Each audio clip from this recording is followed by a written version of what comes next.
I mean, today was practice 12, and it was one of the few days where we say the defense beat us. So you got to take the wins with the losses for sure. And I called the offense up like 3 or 4 times today just to try to talk to everyone to let them know that we have to stay positive.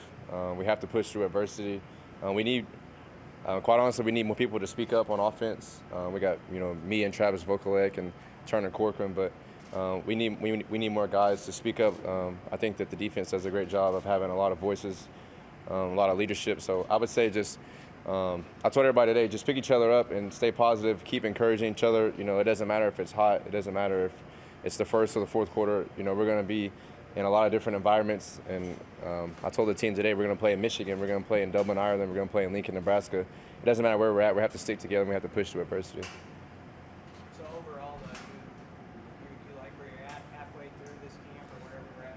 Yeah, I would say this is, you guys know I've only been here since January, but this is the best that we've looked as a team since I've been here, the last few weeks of fall camp. And offense, defense, and special teams, we have more depth. We have a lot of guys making plays on both sides of the ball, whether that's in one-on-ones, whether that's in 7-on-7 or in team periods. It's gone both ways throughout the practices during training camp, and I'm really excited about where we're at, but I'm a perfectionist. I want us to take the next step as a team. We have to get better as an offense, as a team, and I have to get better as a quarterback. Ross said he's seen a difference in you since you had your procedure. Do you feel that? Yeah. A lot of times the body will overcompensate. I went from October 9th to April 9th all the way through spring ball. I basically had a ligament that was, injured, and I had a lot of ongoing chronic, issues in my thumb that I didn't know about. And once we found out, we got it fixed. And I basically went from October to April throwing the football, not knowing that I had some damage in there. And we got it fixed. And I would say now I feel better than ever. My grip is 100%. I'm able to throw the ball like I want to with the velocity that I want to. Have great mechanics. I have more zip on the ball, and I'm able to throw it around the field.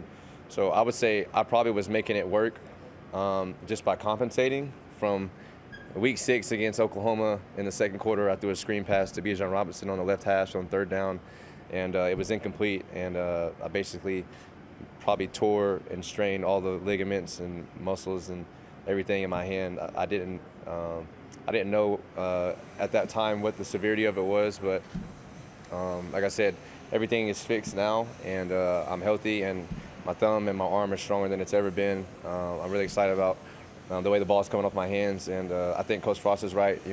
I have more confidence and more grip, so I'm able to just make more throws. This may sound like a dumb question, but when your thumb isn't doing what you want it to do, how do you with that? Like, how do you have to unlearn some bad habits? Yeah, all I know is that I was able to physically still move the ball down the field. I wasn't able to throw it with the exact velocity. I couldn't throw a spiral 100% of the time. I wasn't able to throw it 60-plus yards down the field, but I could get it 45, 50 yards. So I just made it work for the last 6 weeks of the season. And then I went through spring ball, and I was getting treatment on it all day, day and night. And I don't know, I just made it work. And, football is a physical and violent sport. And if you're able to physically participate and be out there with your team, then a lot of times the coaches will allow you to be out there. So I don't know, I just made it work. And you're right, I probably compensated and changed some of my mechanics without knowing it. But, I made it work. And like I said, now that I got it all fixed, I remember what it feels like to be back to normal. My mind and my body almost forgot because it had been so long without, it being normal. But it's all fixed now, and I'm excited about where it's at. When did the procedure occur exactly? The month? Yeah, it was in April.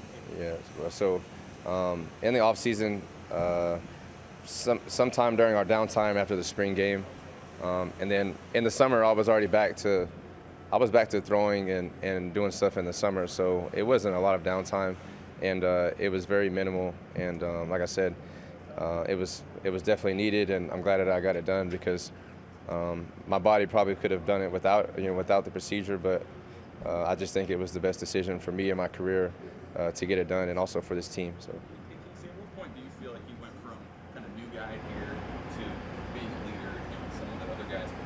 Yeah.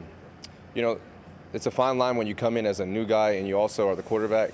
And, you know, leadership is something that I feel like that you either have in you or you don't. It's hard to teach someone how to be a leader, and it's hard to teach someone how to speak and the words to say at the right time. But, you know, I've been playing football since I was 4 years old, and I've been playing quarterback since I was a young kid. And I just feel like that leadership is kind of an innate quality. But, you know, every day I walk in the building, I want to get better, and I want the team to get better. But I always have to ask myself, you know, when do I go? I don't want to step too far over the line, but also I don't want to sit back and do nothing and say nothing. So I think that the coaches and the team and the players here, and really the leadership, we have a Unity Council leadership committee on this team, and it's composed of offense and defense, and we have one specialist on there. And I would say that those guys have helped my transition and my leadership really become more comfortable and natural for me.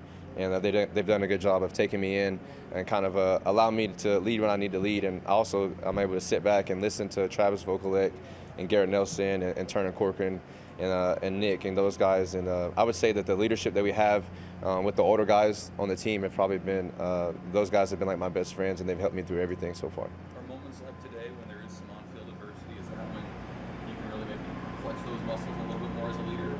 Yeah, like I said, I mean, we're going to have a lot of adverse moments in the season, but, you know, today was one of those moments. And this is day 12. This isn't the first time that Travis and I have had to talk to the offense. This isn't the first time.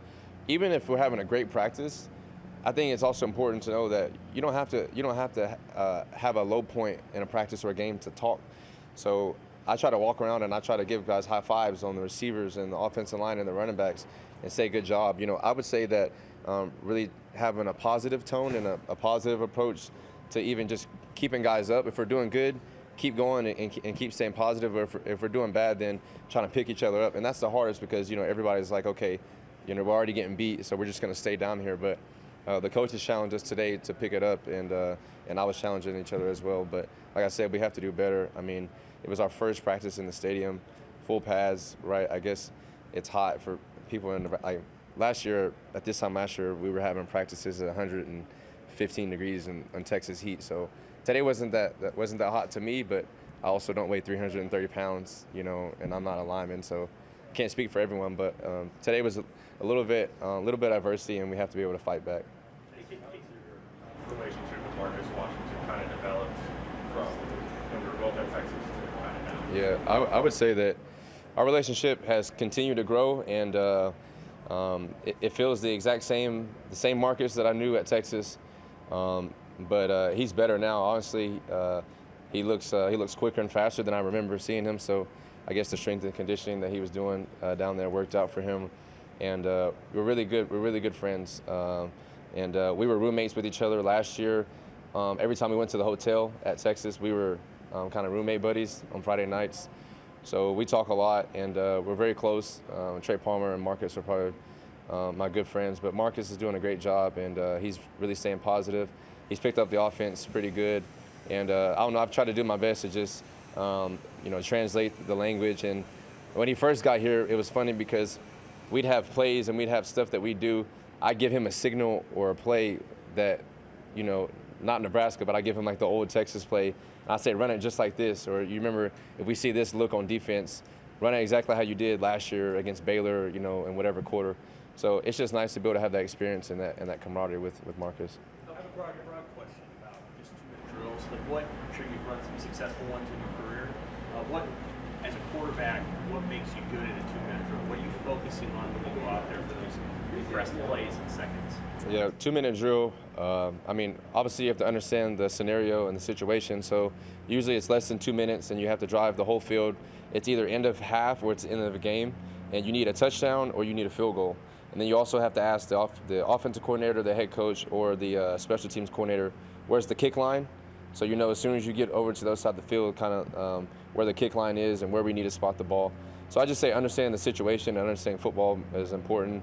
As a quarterback, knowing to not take a sack, knowing to not scramble unless you're going to get positive yards or a first down, and then just knowing the areas of the field that the defense usually gives up during 2 minutes and where they don't give up.